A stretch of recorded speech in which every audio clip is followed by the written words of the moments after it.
How are you going to tell him? Oh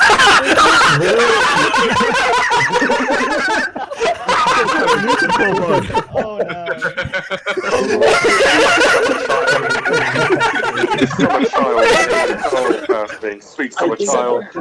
GIF someone posted. I think I'm gonna have to break it to him over several videos in installments. You know, I can't lay it out all at once. I'll focus on like one bit at a time. Yeah. When you're filming later on today, don't make it too obvious with your face. That's all I'll ask. You gotta ease on into it. You gotta foreshadow. Let him down slowly. Let him down. Right.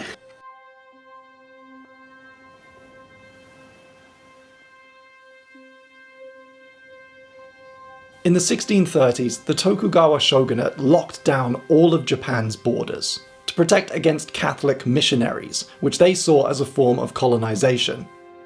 The country stayed like this for 241 years, isolated from the rest of the world. Most people living in Japan at this time never spoke to anyone from another country, and the little bits of contact and news that they did get came from traders, mostly Chinese and the Dutch East India Company. During this period, Japanese culture grew and expanded and flourished. Fine art, writing, printing, portraiture, comics, these things evolved with very little influence from outsiders. Artists, techniques, and traditions that blossomed in this period have a unique spirit to them. They are beautiful and deep and challenging and interesting and unrivaled. And this extended period of isolation that happened for generations is one of the reasons that this little archipelago has such a profoundly unique culture.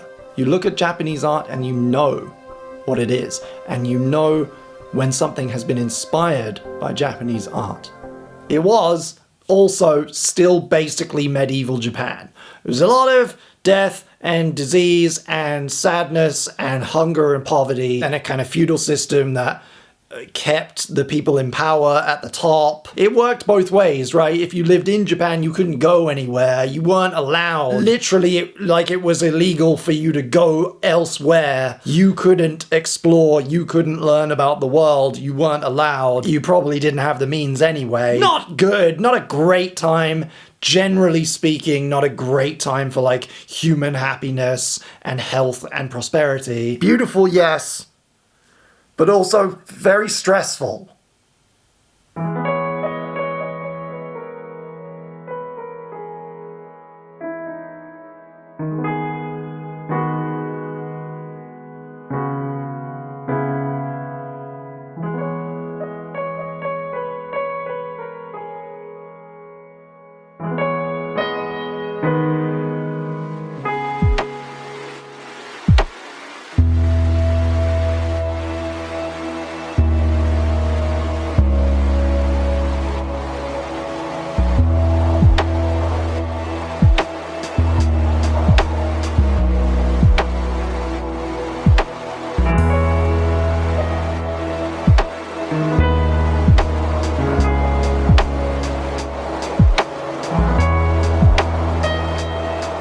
Hello, past Bing.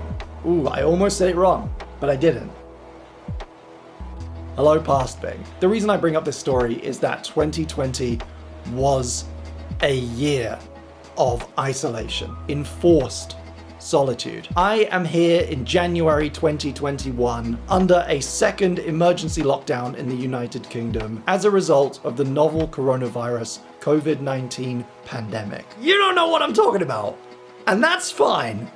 And we're gonna have a very long time to discuss all of it in great detail and how much it sucked and how painful and upsetting it was for so many people. But before we do that, I would sincerely like to focus on the positives. The year that you are about to have past Bing is rough. It's gonna suck, but you are also going to achieve some truly cool and exciting things. You're going to learn a lot about yourself this year, as people often do when they're under a lot of stress. You're going to spend a lot of time thinking about what is important to you and making decisions that benefit you, your happiness, and your well-being in the long run. It's not going to start straight away, but you're going to get pretty active. You're going to get you are going to dedicate a lot of time and effort to looking after your body, your physical exercise, your eating habits, and your exercise regime. As a direct result of being alone a lot, you are going to create some great music. You're going to read and you're going to expand your understanding of history and philosophy and religion. You're going to revise and evolve your politics a little bit. And because of this project, you're going to document the weirdest times you have ever lived through.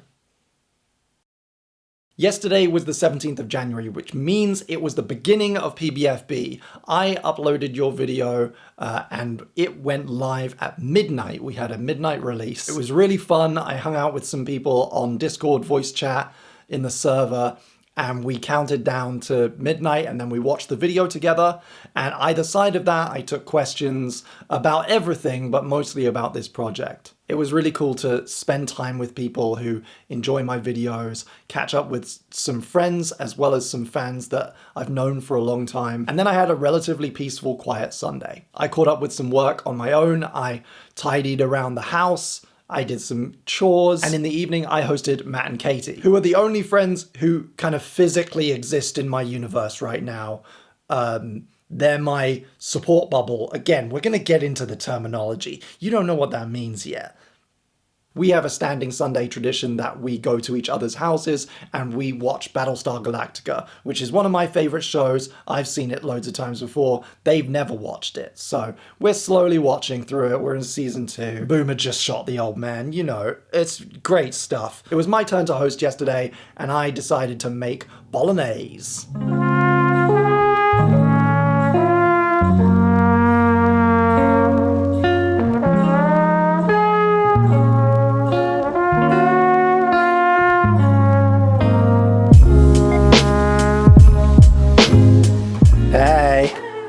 Come on in. Hi. Hey.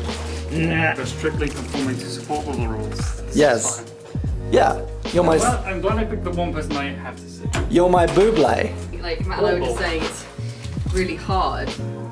I was like, at least we have Chris. At least we have somebody we're allowed to see. We've got support bubble. You think you're grateful, I'm grateful. Cheers. Too evil. To evil. As always. Coincidentally, tomorrow is Blue Monday. So, Yeah. First future Bing. Blue Monday, the most depressing day of the year. The over-the-shoulder pasta shots.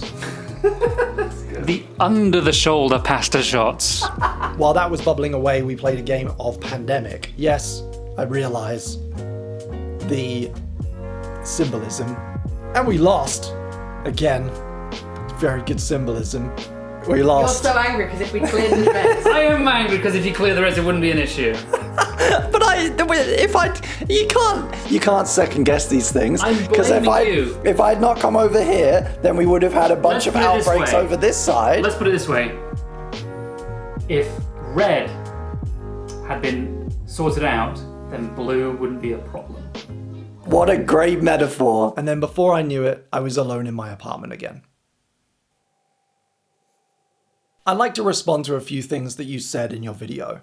I definitely still feel the same way that you do. And I still have a long runway to figure that out. But that's kind of to be expected given the year that I've had. When you shot that video 1 year ago, you expected to do a lot in 2020. And instead what you got was arrested development, stillness, stagnation in a way, in a lot of ways. So yeah, I'm still feeling that way. And I hope that this year is different.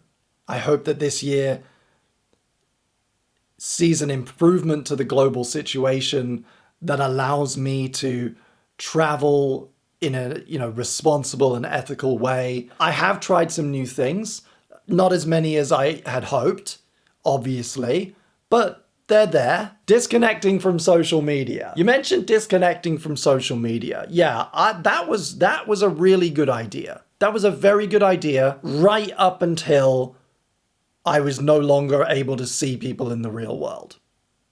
What had begun in earnest as an entire year off from using social media, it just really wasn't possible because there was a transition in all of our lives that turned it into a lifeline, that made it necessary. So, unfortunately, whatever lesson I was hoping to have learned, whatever contrast I was hoping to create between a past being that doesn't use it and a future being that does, that's not possible anymore. However, I do want to talk about social media in detail in this series because I think it is fascinating and I think it is damaging and I think it's worthy of discussion. You talked about the fact that in 2019 we lost a lot of time, and unfortunately I'm not able to sit here and tell you you got that time back. You lost even more in 2020.